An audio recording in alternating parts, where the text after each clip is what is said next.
The danger of critical AQI days looms large on the national capital ahead of the Diwali festivities. The Delhi government has banned crackers in the national capital, has formed different teams to deal with the pollution situation. But how much of it will be implemented on the ground is a bigger question. I'm joined by Delhi Environment Minister Gopal Rai.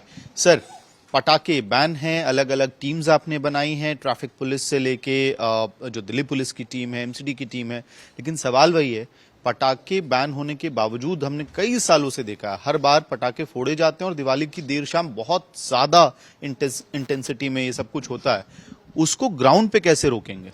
देखिए, ground पे तो दिल्ली वालों को रोकना है, क्योंकि जो pollution होता है, जो धुआं दिल्ली होती है, उसका सबसे ज्यादा खतरा हमारे परिवार के बच्चे और बुजुर्गों पे होता है। तो अगर दिल्ली के लोग इस बात को ठान लेते हैं कि हम दिया जला करके दीपावली मनाएंगे, मिठाइयां बांटेंगे, अपनी खुशियों को जोरदार तरीके से हम मनाएंगे, लेकिन पटाखे जला करके अपने परिवार के बच्चे, अपने परिवार के बुजुर्गों की सांसों पे संकट नहीं पैदा करेंगे, तभी इस चीज को पूरी तरह से जो है बचाया जा सकता है। लेकिन लोगों को ज्यादा जागरूक किया जाए, कैसे लोगों को मॉनिटरिंग किया जाए, इसके लिए हमने अधिकारियों के साथ बैठक की है और उन्होंने अपनी टीमें भी बनाई हैं। पुलिस ने 300 टीमें बनाई हैं, 77 टीमें रेवेन्यू विभाग ने बनाई हैं।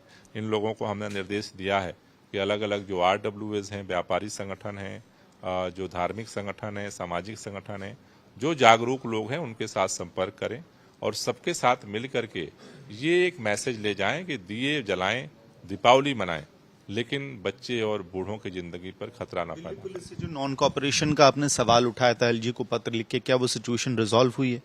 कल पुलिस के साथ हमारी बैठक हुई है और उन्होंने ये हमें रिपोर्ट दी कि करीब 19,000 किलो उन्होंने पटाखे जब्त किए हैं और उन्होंने कहा कि हम अपनी टीमों को और सक्रिय करेंगे।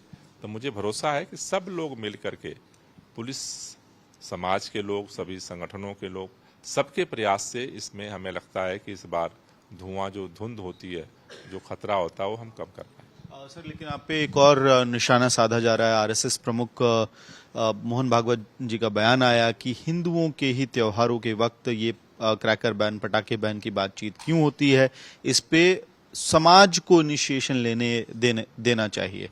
मैं इससे सहमत हूँ कि चूंकि हमारे बच्चों और बुजुर्गों की जिंदगी बचाना हमारे परिवार के जो है उनको हमारी जिम्मेदारी है। तो धीरे धीरे वो स्थिति आएगी कि लोग, देखिए, जब प्रभु श्री राम अयोध्या आए और दिए जलाए गए, इसलिए इस त्योहार का नाम दीपावली पड़ा, तब तो पटाखे थे भी नहीं। तो हम अपने पुरखों की जो मूल जो परंपरा है उसको आगे बढ़ाएं, और जो पटाखे चूंकि अब लोगों के जिंदगी के लिए खतरा बन रहे हैं, इसलिए उसको भी मुझे लगता है कि समझने की जरूरत है और लोगों को समझाने की जरूरत है और धूमधाम से त्योहार मनाने की जरूरत है। आखिरी सवाल सर, कि आसपास के राज्यों में भी अगर पटाखे बजाए जाते हैं, फोड़े जाते हैं, चाहे वो यूपी हो, पश्चिमी उत्तर प्रदेश हो, हरियाणा हो, तो उसका बड़ा इम्पैक्ट दिल्ली के एयरसेट पे पड़ता है। वहां के एनवायरमेंट मिनिस्टर से कोई बातचीत हुई? जो अभी ज्वाइंट मीटिंग हुई थी सेंट्रल गवर्नमेंट और स्टेट के मिनिस्टर से, तब मैंने अपील की थी उन लोगों से भी कि सब लोग सक्रिय हों, क्योंकि दिल्ली पे भी पड़ता है और पूरे NCR पे पड़ता है।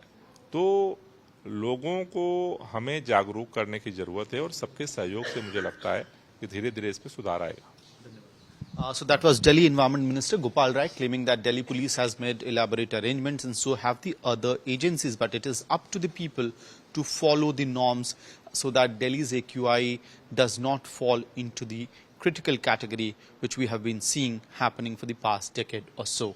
With video journalist Shagun, this is Amit Bhardwaj reporting for India Today from Delhi.